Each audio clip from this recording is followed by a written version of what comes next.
Meus irmãos, graça e paz. Vamos abrir Levítico capítulo 8, continuando com a série de exposições em Levítico.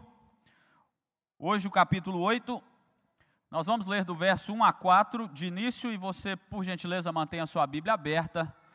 Na continuidade da exposição, faremos a leitura do restante do capítulo.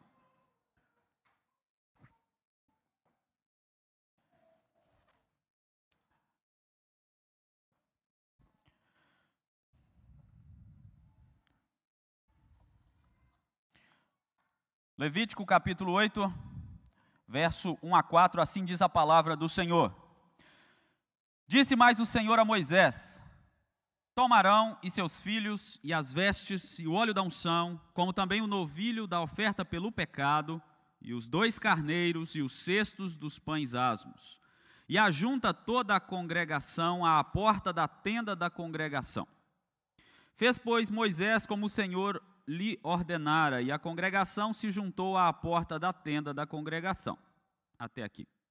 Oremos. Bendito Deus e eterno Pai, te louvamos, porque nessa manhã nos reunimos aqui, porque fomos convocados pelo Senhor. O Senhor, ó Deus, nos reuniu para nos edificarmos mutuamente, para caminharmos juntos, ó Deus, no crescimento, no conhecimento da Tua Palavra. E que o Teu Santo Espírito, ó Deus, nessa hora, continue a nos dirigir e abrir o nosso coração para as verdades eternas da Tua Palavra, que aqui serão expostas. Nós, assim, rogamos ao Senhor a Tua misericórdia, na mediação do Teu Filho amado Jesus. Amém. Cuidado para não fixar os olhos nas árvores e perder de vista a floresta. Quem já ouviu essa frase por aí?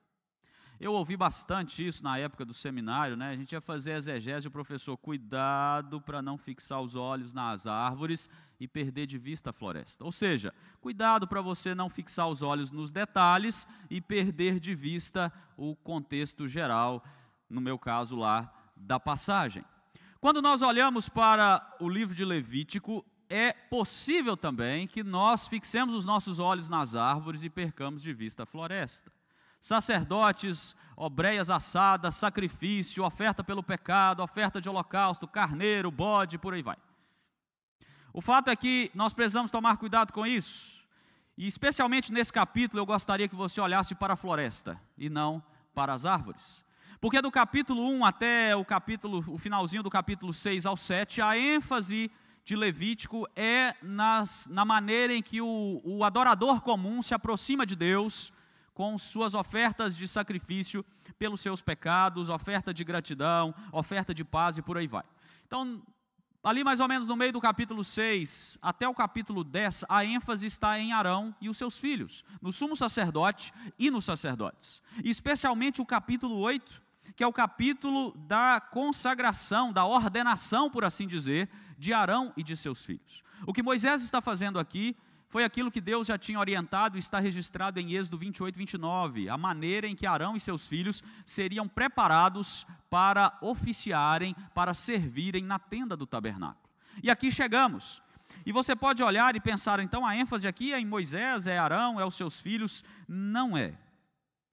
A ênfase central da narrativa, não só aqui em Levítico, mas toda a Escritura, é a ênfase no Redentor, é a ênfase em Deus. Ele é sempre será a personagem principal de toda a história redentiva. E aqui não é diferente, é o Senhor que prepara Arão e os seus filhos para o serviço. Você vai encontrar pelo menos 7 vezes no texto a mesma frase sendo dita: como o Senhor lhe ordenara.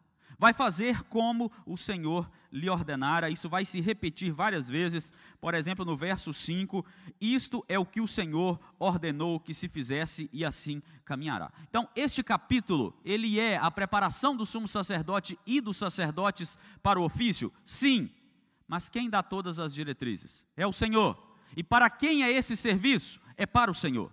Então, eu quero pensar nessa manhã com os irmãos a respeito do seguinte tema: Deus nos prepara para o serviço sagrado. E eu estou nos incluindo aqui, porque os irmãos devem se lembrar do sacerdócio universal de todos os crentes, devem se lembrar das palavras do apóstolo Pedro, que diz que nós somos reino e sacerdotes do Senhor. Então você precisa se encontrar aqui também. Você não é sumo sacerdote, você não é sacerdote no sentido de Levítico, mas em Cristo somos todos sacerdotes no serviço do Senhor, e é Ele quem nos preparou para esse serviço. Os termos são dele, a maneira é dele, e é assim que deve caminhar. Então vamos ver nessa manhã como que é isso a partir da consagração ou da ordenação de Arão e de seus filhos. A primeira questão a ser destacada, como que Deus preparou Arão e seus filhos para o sacerdócio, foi através da vestimenta, das vestes. É o que nós encontramos do verso 5 ao verso 9 e também no verso 13. Então disse Moisés à congregação: isto é o que o Senhor ordenou que se fizesse. Fez chegar Arão e os seus filhos, os lavou com água, vestiu Arão da túnica, cingiu com o cinto, pôs sobre ele a sobrepeliz, também pôs sobre ele a estola sacerdotal, e o cingiu com o cinto de obra esmerada da estola sacerdotal, e o ajustou com ele. Depois lhe colocou o peitoral, pondo no peitoral o urim e o tumim. E lhe pôs a mitra na cabeça, e na mitra, na sua parte dianteira, pôs a lâmina de ouro, a coroa sagrada, como o Senhor ordenara a Moisés. E no verso 13, também Moisés fez chegar os filhos de Arão, vestiu-lhes a túnica, cingiu-os com cinto e atou-lhes as tiaras, como o Senhor lhe ordenara. Então no verso 6 nós temos a purificação, o lavar aqui remete ao símbolo da purificação, a pureza requerida para oficiar, para servir ao Senhor, é apresentada. E no verso 7 nós temos os detalhes ali, daquela vestimenta, especialmente de Arão. A descrição detalhada dessa vestimenta está em Êxodo, capítulo 28, depois você pode conferir lá. Quero destacar alguns pontos aqui dessa vestimenta para nós nessa manhã. Primeiro, no verso 7, é dito que ele tem sobre a túnica uma sobrepeliz, é um manto sem mangas, que tinha uns sinos de ouro nas suas bordas inferiores, e a ideia era que enquanto o sumo sacerdote ia ao Santo dos Santos, ouvia-se o badalo desses sinos, uma ideia de mostrar ao povo que está fora da tenda. Não sei se os irmãos se lembram, mas ninguém via nada do que acontecia dentro da tenda por conta da cortina exterior. Então eles ouviam: o sumo sacerdote entrou lá uma vez por ano, não morreu, Deus aceitou então o sacrifício, os sinos estão badalando no seu movimento. Então essa era a intenção. Lá em Êxodo 28:35 é dito que deveriam ser ouvidos os sinos enquanto ele entrava e saía da tenda, para que ele não morresse. Então esses sinos tinham algo importante, e a sobrepeliz carregava esses sinos. No verso 7 é falado de uma estola sacerdotal também. Era uma outra vestimenta, cheia de tecido colorido, entremeado de fios de ouro, parecia ser uma vestimenta bem bonita, bem colorida. E sobre essa vestimenta, Êxodo 28 diz que iam 2 pedras de ônix, que em cada uma delas iam os nomes das tribos de Israel, trazendo a ideia de que quando o sumo sacerdote entrava na presença do Senhor, as tribos estavam representadas ali diante de Deus.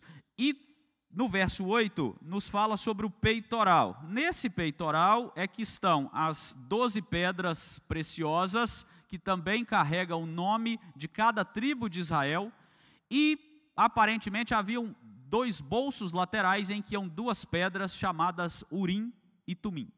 Nós não sabemos exatamente como que funcionava Urim e Tumim, mas está relacionado à vontade de Deus, saber a vontade de Deus para questões objetivas, mais precisamente para questões de sim ou não. Urim e Tumim, numa tradução literal, significa luz perfeita ou luz completa. E a ideia é, o Senhor vai esclarecer para nós aqui alguma decisão que temos que tomar com sim ou que não, é o que parece que significava Urim e Tumim que Arão carregava. No verso 9, a mitra é um turbante que ia na sua cabeça, era de cor azul, e o principal aqui era a lâmina de ouro que ia nesse turbante, escrito santidade ao Senhor. E lá em Êxodo 28, novamente, está escrito assim: sempre estará sobre a testa de Arão essa lâmina, para que os sacrifícios do povo sejam aceitos perante o Senhor. Então, a escritura ali, santidade ao Senhor, era levada na túnica que Arão se apresentava diante de Deus, e isso era importante porque assim Deus, naquela representação de santidade, de pureza, de aceitar o sacrifício que era levado pelo sumo sacerdote, o Senhor aceitaria o povo perante ele. E no verso 13, você tem uma descrição muito mais sucinta, porque aí os filhos de Arão, os sacerdotes, eles tinham uma vestimenta mais simples, a túnica, o cinto e o turbante, somente isso. Eles tinham, obviamente o sumo sacerdote tinha uma vestimenta totalmente diferente, que trazia todo esse simbolismo de ele estar na presença de Deus, representando Israel na presença de Deus, lembrando que só ele podia entrar lá no Santo dos Santos uma vez por ano, para representar a ele mesmo, porque ele também era pecador, e representar o povo diante de Deus. Então, a vestimenta, ela comunica algo, ela sempre comunica algo.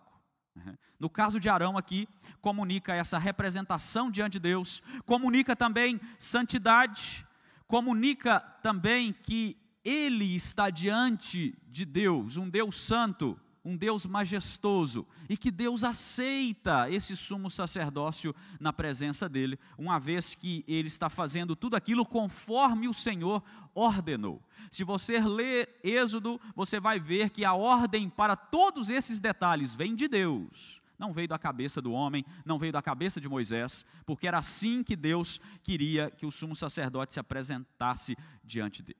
E onde é que nós encontramos Cristo aqui, neste momento? Obviamente, você já sabe, o sumo sacerdócio de Arão era um tipo, uma figura, apontava para o sumo sacerdócio de Jesus Cristo. O autor de Hebreus deixa isso muito claro diversas vezes, o pastor Márcio está expondo Hebreus, e nós estamos vendo isso repetidas vezes no texto, porque a ênfase de Hebreus é exatamente essa, a superioridade do sacerdócio de Cristo que vive para interceder por nós.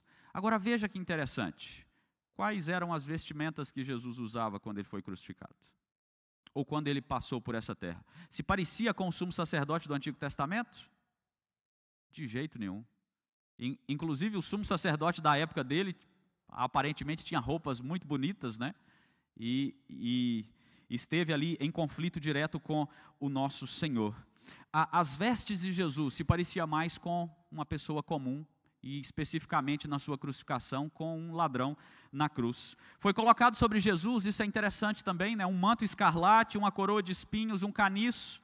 Depois que eles zombaram dele, chamando ele de rei dos judeus, tiram essas roupas, colocam nele a sua própria vestimenta, que àquela altura provavelmente já estava em farrapos, trapos apenas, e é com aquela vestimenta que o verdadeiro sumo sacerdote se apresenta diante de Deus uma vez por todas. É interessante isso, pensar nesse contraste em que há da vestimenta de Jesus. Jesus não tinha um peitoral com 12 pedras simbolizando Israel, mas Jesus ele apresenta o seu povo constituído de judeus e gentios na presença de Deus, e Deus assim aceita um povo que é propriedade exclusiva para si de todas as nações, de todos os povos, não mais apenas dos judeus. Jesus não tinha vestes sacerdotais, mas lá em Isaías 61 é dito que ele foi envolto pelo manto de justiça, como noiva, adornado de turbante, como noiva que se enfeita com joias. Esse texto se aplica a Cristo também. Como João viu em Apocalipse 19, sobre a coxa dele, sobre o seu manto está escrito Rei dos Reis e Senhor dos Senhores. O nosso Rei, o nosso Senhor Jesus Cristo. Ele é o sumo sacerdote por excelência que continua no céu intercedendo por nós. E a sua vestimenta é a vestimenta de justiça, de fidelidade, a vestimenta do Rei dos Reis e Senhor dos Senhores. E é verdade que João viu Jesus glorificado, e ele viu ali o seu esplendor, com a veste, pelo menos aquilo que João conseguia traduzir, belíssima, portentosa. O puritano Thomas Goodwin, no livro O Coração de Cristo, ele vai dizer assim: o coração de Cristo continua o mesmo de quando o Salvador esteve aqui na terra. Mesmo na glória, ele intercede com o mesmo coração e permanece igualmente manso e gentil, acessível e profundamente terno, de entranháveis afetos de misericórdia para com o seu povo. Esse é o nosso sumo sacerdote. É esse que adentrou aos céus e está sentado à direita de Deus Pai, intercedendo por nós. E é exatamente por causa do nosso sumo sacerdote que nós podemos nos achegar à presença de Deus. É por causa dele que nós podemos servir a Deus. É por causa dele que nós somos preparados para servi-lo. e de uma maneira bem espiritual, com vestes de louvor, em vez de um espírito angustiado, a fim de que se chamem carvalhos de justiça, plantados pelo Senhor para a sua glória. Essa é uma citação de Isaías 63:3.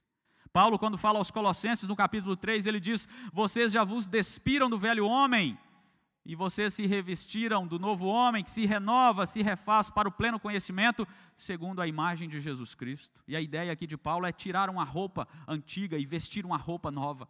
Jesus Cristo nos deu uma nova vestimenta, Ele nos prepara para servi-lo, com vestes do novo homem que se refaz. E é assim que nós somos preparados também pelo Senhor. Nós temos uma vestimenta dada por Cristo Jesus, uma nova vestimenta que o Senhor nos deu, ao entrar no Santo dos Santos uma vez por todas, para que fôssemos perdoados dos nossos pecados. E antes de seguir para a segunda maneira em que Deus nos prepara para o serviço, eu peço que você jamais compare a figura pastoral com a figura do sumo sacerdote.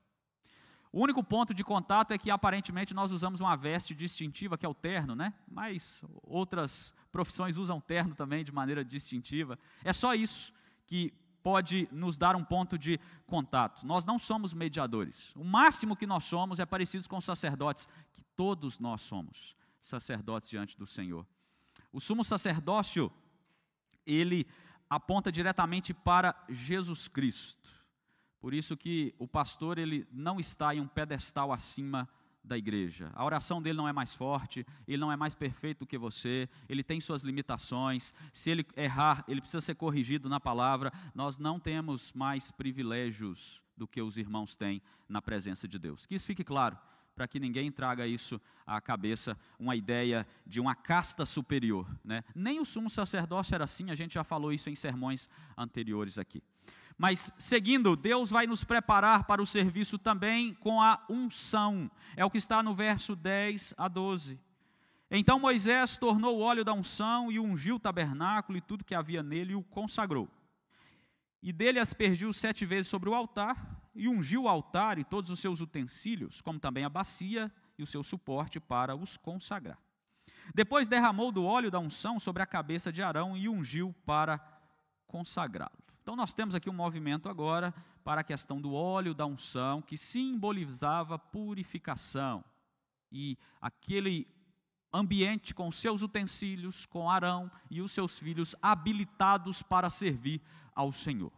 Lá em Êxodo é dito que esse óleo ele tinha uma composição específica, que não deveria ser replicada, porque ele era usado apenas para a consagração ali do tabernáculo e do sumo sacerdote e dos seus filhos. No verso 11 eu destaco que essa unção deveria ser passada 7 vezes. 7 no judaísmo significa perfeição. Então 7 vezes deveria ungir o altar, ungir os utensílios, porque especificamente o altar, né?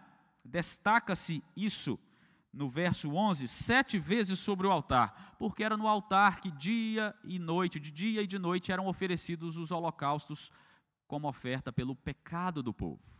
Então é significativo que esse altar seja ungido, purificado de maneira até perfeita para receber o sacrifício pelo pecado.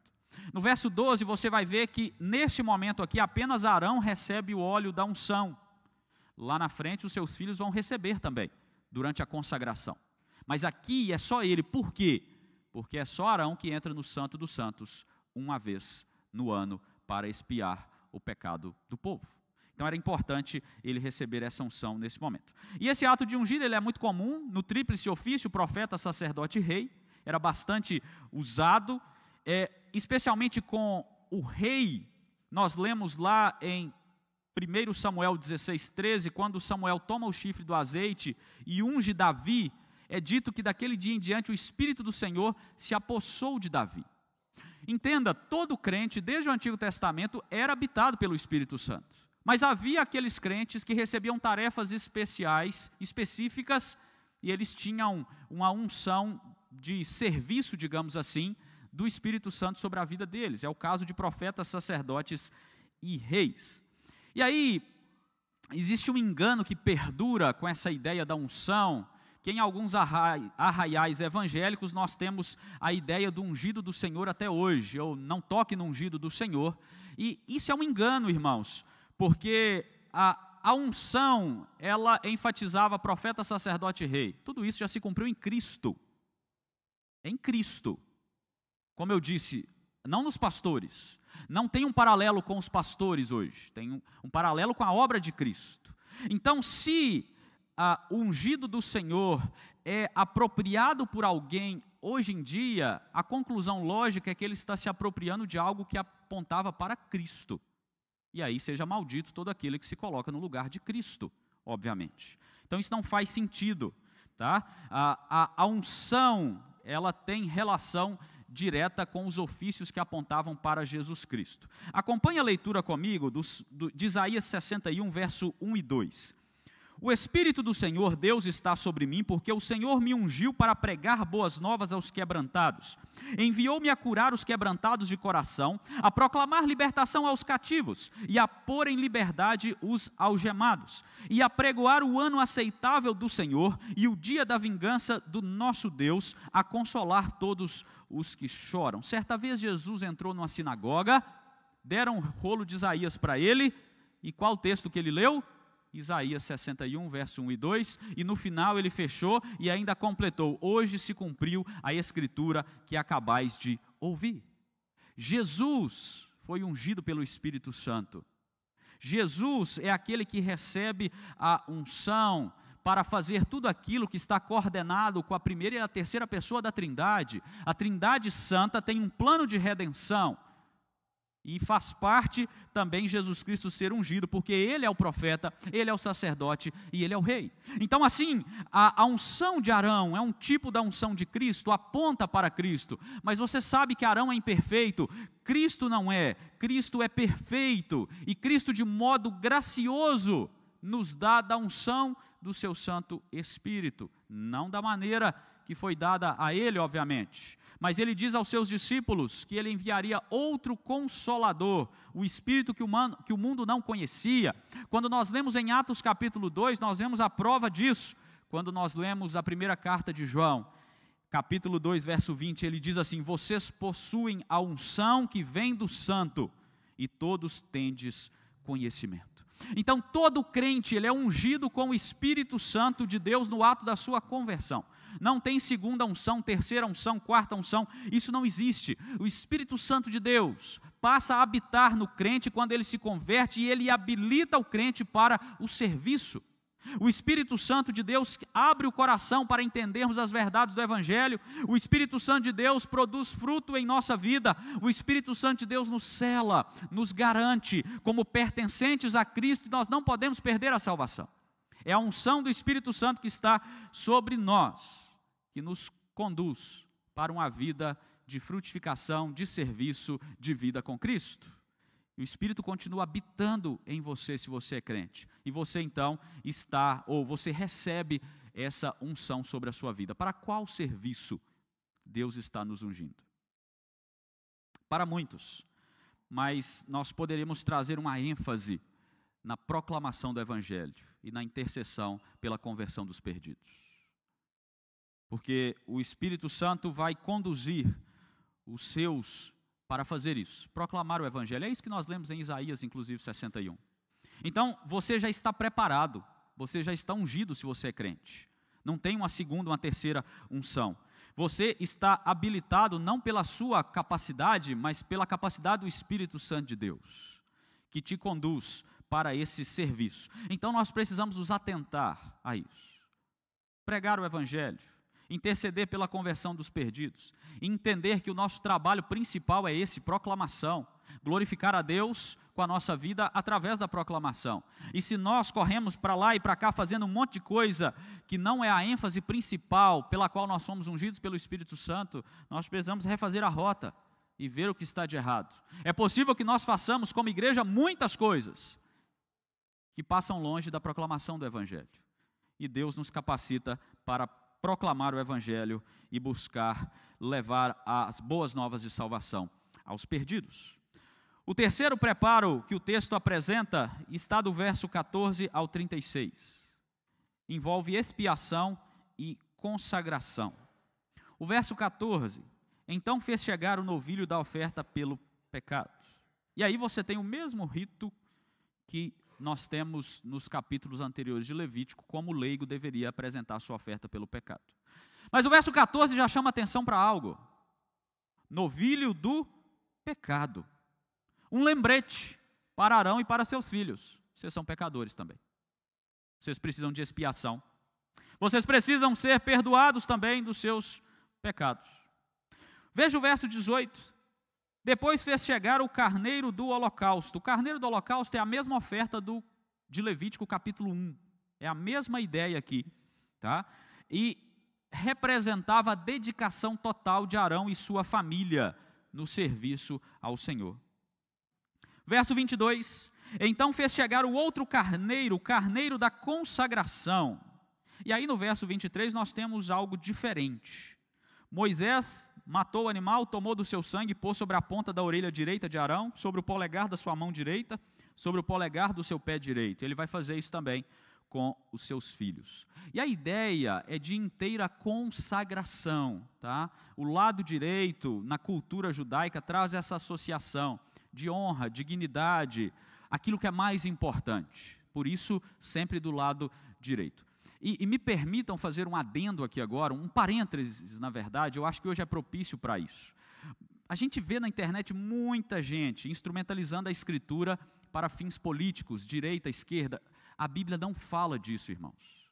Nunca use um texto bíblico para dizer sobre direita e esquerda no espectro político. Não faça isso.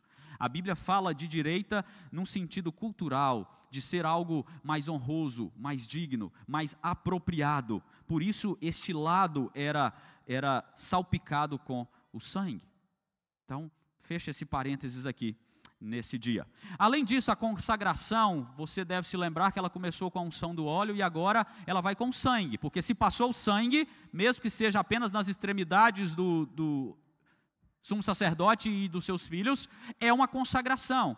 E a ideia é de apontar para a necessidade dessa expiação. O sangue, ele faz a purificação da família sacerdotal. A família sacerdotal, então, está em comunhão com Deus, e eles não iam morrer se seguissem as ordens do Senhor. No nosso próximo sermão, você vai ver a tragédia no capítulo 10. Quando os filhos de Arão farão algo que Deus não mandou, e eles vão morrer. Enquanto eles estivessem fazendo aquilo que Deus ordenasse, eles seriam aceitos diante do Senhor. O sangue no corpo de Arão e dos seus filhos aponta para a conexão que eles tinham com Deus, dessa comunhão com Deus. Eles foram escolhidos para serem esses mediadores temporários até a vinda de Jesus. E Deus os aceitava. Outra questão diferente que aparece no texto está no verso 27, 28 e 29, porque quem é que toma o sumo sacerdócio durante a ordenação do sumo sacerdote Arão? Moisés. Moisés agora toma esse papel. Verso 27, tudo isso pôs nas mãos de Arão e de seus filhos. Depois Moisés o tomou de suas mãos e o queimou no altar. Tomou Moisés o peito e o moveu por oferta movida perante o Senhor. Moisés assume o papel de sumo sacerdote naquele período, para que Arão fosse consagrado. E no final ali do verso 33 em diante, também da porta da tenda, não saireis por 7 dias, até o dia em que se cumprirem os dias da vossa consagração, porquanto por 7 dias o Senhor vos consagrará. Então por 7 dias eles ficariam ali, sendo consagrados para o serviço. Como se fez neste dia, assim o Senhor ordenou se fizesse em expiação por vós. Mais uma vez o lembrete, Arão e seus filhos, vocês foram escolhidos para servir, vocês foram escolhidos para oficiar, para ter esse privilégio, mas vocês são pecadores, vocês precisam de expiação. Ficareis, pois, à porta da tenda da congregação dia e noite por 7 dias, e observarei as prescrições do Senhor, para que não morrais. Isso aqui é chocante, porque daqui a pouco seus filhos não vão obedecer às prescrições do Senhor, e vão morrer como consequência disso. E Arão e seus filhos fizeram todas as coisas que o Senhor ordenara por intermédio de Moisés. Meus irmãos, como é que Cristo nos expia e nos consagra para o serviço a Ele hoje? Você não precisa ficar 7 dias na igreja, né, esperando a consagração. Isso era para Arão e seus filhos. Lá na primeira carta de João, capítulo 1, verso 7, o sangue de Jesus nos purifica de todo pecado. Você já está preparado para o serviço se você é crente, porque a expiação e a consagração já foram feitas quando Jesus Cristo entrou com o seu sangue no Santo dos Santos uma vez por todas. E você teve os seus pecados perdoados, e você foi purificado, e você foi aceito por Deus. Mas você precisa de expiação contínua, e é por isso que o seu sumo sacerdote vive por interceder por você, porque você continua sendo um pecador necessitado da graça e da misericórdia de Deus. Diariamente nossos pecados são expiados pelo sangue de Jesus. Louvado seja Deus por isso. Eu quero concluir com as palavras de Hebreus capítulo 7, verso 27. Jesus não precisa, como os sumos sacerdotes, oferecer sacrifícios a cada dia, primeiramente por seus próprios pecados e depois pelos do povo. Ele fez isso de uma vez por todas, quando ofereceu a si mesmo. Por isso, irmãos, por intermédio de Jesus, nós recebemos vestes santificadas. Por meio de Jesus Cristo, a unção do Espírito está sobre nós. Ele já enviou o Consolador, Ele já enviou o Espírito sem medida. Através do sacrifício de Jesus, você tem expiação e consagração para o serviço ao Senhor nosso Deus. Então, o que nós faremos então? Nós vamos servir ao Senhor. Você já está capacitado. Você não tem nada que lhe falte se você é um crente genuíno para o serviço ao Senhor. Não perca de vista a floresta, focando nas árvores. Você não é digno por você mesmo, nós já falamos isso várias vezes com vocês. Vocês são dignos por causa de Jesus Cristo. A dignidade está em Cristo. A capacitação, o preparo, o sustento vem da Santíssima Trindade para que você se gaste no serviço ao Senhor. Se você é reino e sacerdote, você foi chamado para servir, para viver e gastar a sua vida na obra do Senhor, da maneira que Ele tem te chamado, para onde Ele tem te chamado, no lugar que Ele tem te chamado. Busque viver esse serviço ao Senhor. Tem um ditado que uma pessoa muito querida usa, ela fala: quem não trabalha dá trabalho, e no contexto da igreja geralmente isso é verdade. Quem não serve, quem não trabalha, geralmente é os que mais dão trabalho. Não seja assim, que o seu alvo de vida seja consagração total ao Senhor, uma vez que Ele já te preparou com tudo o que você precisa, todo o instrumental em Cristo Jesus, e que você sirva ao Senhor com toda a alegria que você tem, porque você foi chamado para isso. Que assim Deus nos abençoe e continue a nos preparar continuamente para o serviço a Ele. Amém.